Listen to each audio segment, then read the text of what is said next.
नमस्कार, मी पंजाब डक पासून ते 8 जुलैपर्यंत तुमच्यामध्ये राज्यात सर्वत्र सगळीकडे जोराचा पाऊस पडणार आहे म्हणून हा अंदाज लक्षात यायचा। म्हणजे आज बऱ्याच भागामध्ये सांगायचं झालं तर विदर्भामध्ये 11 जिल्हे वर्धा, नागपूर, भंडारा, गोंदिया, चंद्रपूर, यवतमाळ, अकोला, वाशिम, हिंगोली, अमरावती, बुलढाणा या आज मात्र बऱ्याच भागामध्ये जिथं पाऊस पडला नाही ते भागात देखील पडणार। पण 8 तारखेपर्यंत मात्र सगळीकडे पाऊस पडणार आहे म्हणून हा अंदाज विदर्भातल्या सर्व शेतकऱ्यांना लक्षात यायचा। 8 तारखेपर्यंत सगळीकडे पाऊस पडेल आणि सगळ्या विदर्भात शेतकऱ्याची पेरणी होणार आहे म्हणून हे शेतकऱ्यांनी अंदाज लक्षात यायचा। त्याच्यानंतर मराठवाड्याकडे देखील हिंगोली जिल्हा, नांदेड जिल्हा, परभणी जिल्हा, लातूर जिल्हा, धाराशिव जिल्हा, संभाजीनगर, जालना, बीड या विदर्भात परभणी आणि मराठवाड्यातल्या शेतकऱ्याला सांगू इच्छितो की आज देखील दुपारनंतर 3-4च्या नंतर मराठवाड्यामध्ये सगळ्या जिल्ह्यामध्ये जोराचा पाऊस पडणार आहे। दररोज वेगवेगळ्या भागात पडणार आहे। 8 दिवसामध्ये सगळीकडे पडून जाईल। जे वंचित राहिले ते 8 दिवसामध्ये त्या वंचित भागात देखील पाऊस पडेल आणि त्या शेतकऱ्याची पेरणी होणार आहे म्हणून मराठवाड्यातल्या शेतकऱ्यांनी हा अंदाज लक्षात घ्यायचा। त्याच्यानंतर पश्चिम महाराष्ट्रातल्या शेतकऱ्याला सांगू इच्छितो की 8 दिवसामध्ये तुमच्या इकडे देखील जे भाग सुटलेला त्या सुटलेल्या भागात देखील पाऊस पडणार आहे म्हणून हे अंदाज लक्षात घ्यायचा। त्याच्यानंतर उत्तर महाराष्ट्राकडे नंदुरबार जिल्हा झालं, धुळे जिल्हा झालं, जळगाव जिल्हा झालं, नाशिक, पुणे ह्या पट्ट्यातल्या सर्व शेतकऱ्याला सांगू इच्छितो तुमच्याकडे देखील म्हणजे आजच दुपारनंतर बऱ्याच ठिकाणी पाऊस जोराचा सुरुवात होणार आहे। पण 8 दिवस मध्ये 8 जुलैपर्यंत मात्र खूप जोरात पाऊस पडणार आहे म्हणून हा अंदाज लक्षात घ्यायचा। पण राज्यात मात्र या 8 दिवसामध्ये काही ठिकाणी मुसळधार, कुठं अतिमुसळधार, काही ठिकाणी अतिवृष्टी होणार आहे म्हणून हा अंदाज लक्षात घ्यायचा। मग अतिवृष्टी कुठं होणार, अतिमुसळधार कुठं होणार आहे म्हणून हे तुम्हाला सांगू इच्छितो। सर्वप्रथम मुंबईकरांनी हा अंदाज लक्षात घ्यायचा आणि सतर्क करायचं। मुंबईकडे म्हणजे 8 जुलैपर्यंत जोराचा पाऊस पडणार आहे म्हणून मुंबईच्या जनतेने सतर्क राहावे।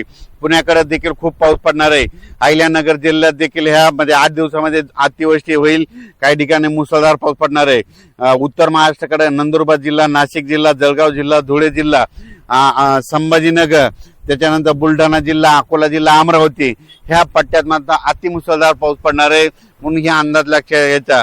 आणि तुम्हाला सांगू इच्छितो शेतकऱ्यासाठी एक आनंदाची बातमी म्हणजे हे जे जिल्हे आहेत जवळपास 14 जिल्हे, नाशिक जिल्हा, मुंबई, त्याच्यानंतर मुंबईचे सगळे जिल्हे, त्याच्यानंतर अहिल्यानगर, नंदुरबार, धुळे, जळगाव, संभाजीनगर, बुलढाणा, अकोला, अमरावती ह्या पट्ट्यात मात्र अतिमुसळधार पाऊस पडणार आहे। त्या भागामध्ये जे छोटे छोटे तळे आहेत त्या छोट्या छोट्या तळ्यामध्ये पाणी येणार आहे म्हणून त्यांच्यासाठी ही सर्वप्रथम आनंदाची बातमी।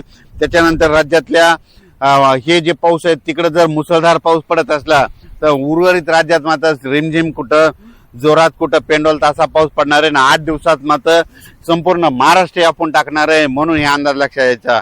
ज्या शेतकऱ्याच्या शेतामध्ये जर वापसा असेल, ईदभर ओल असेल तर तुम्ही तुमच्या पेरणीचा निर्णय घ्या कारण की 8 दिवस राज्यात चांगला जोराचा पाऊस पडणार आहे म्हणून हे शेतकऱ्यांना लक्षात घ्यायचं।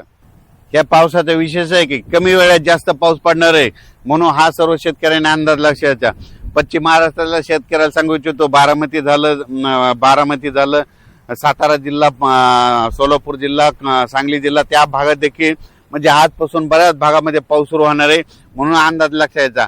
सांगायचं झालं तर हे सगळीकडे पाऊस काय होणार आहे म्हणजे जे आता हे जे पाऊस येणार आहे सगळीकडे कमी वेळेमध्ये जास्त पाऊस पडणार आहे म्हणून हा अंदाज सर्व शेतकऱ्यांना लक्षात घ्यायचा। आजच बघा म्हणजे खूप ठिकाणी पावसाला सुरुवात होईल आणि जे भाग निरंक राहिला तिथं देखील पाऊस पडणार आहे म्हणून त्या शेतकऱ्यांनी घाबरून जाऊ नका कारण की 8 दिवस तुमच्याकडे सगळीकडे पाऊस पडणार आहे, सर्व शेतकऱ्याची पेरणी होणार आहे। मी म्हणलो होतो ना 10 जुलै ते 15 जुलैमध्ये जे वंचित राहिलेले सर्व शेतकऱ्याच्या पेरण्या होतील कारण की 8 तारखेपर्यंत सगळीकडे पाऊस पडणार आहे तोपर्यंत वापसा होतच नाही मग सगळ्या शेतकऱ्याच्या पेरण्या 10 ते 15 मध्ये होऊन जातील म्हणून हे सर्व शेतकऱ्यांनी लक्षात घ्यायचं। हे 30 जून ते 8 जुलैपर्यंत जे पाऊस पडणार आहे त्यामध्ये शेतकऱ्याचं नुकसान देखील होणार आहे कारण की पाऊस खूप पडणार आहे, कमी वेळेत जास्त पडणार आहे म्हणून काय होईल वड्या काठचे जे शेत आहे ते घासाघाशी होणार आहे, बांध फुटणार आहेत कारण की पाऊस जरा जोरात आहे म्हणून हे अंदाज शेतकऱ्यांना लक्षात घ्यायचं। आपल्या पाळीव प्राण्याची काळजी घ्या, पशुधनाची काळजी घ्या, झाडाखाली पाऊस चालू असताना आपली जनावरे बांधू नका कारण की या पावसामध्ये विजेचं प्रमाण जास्त आहे,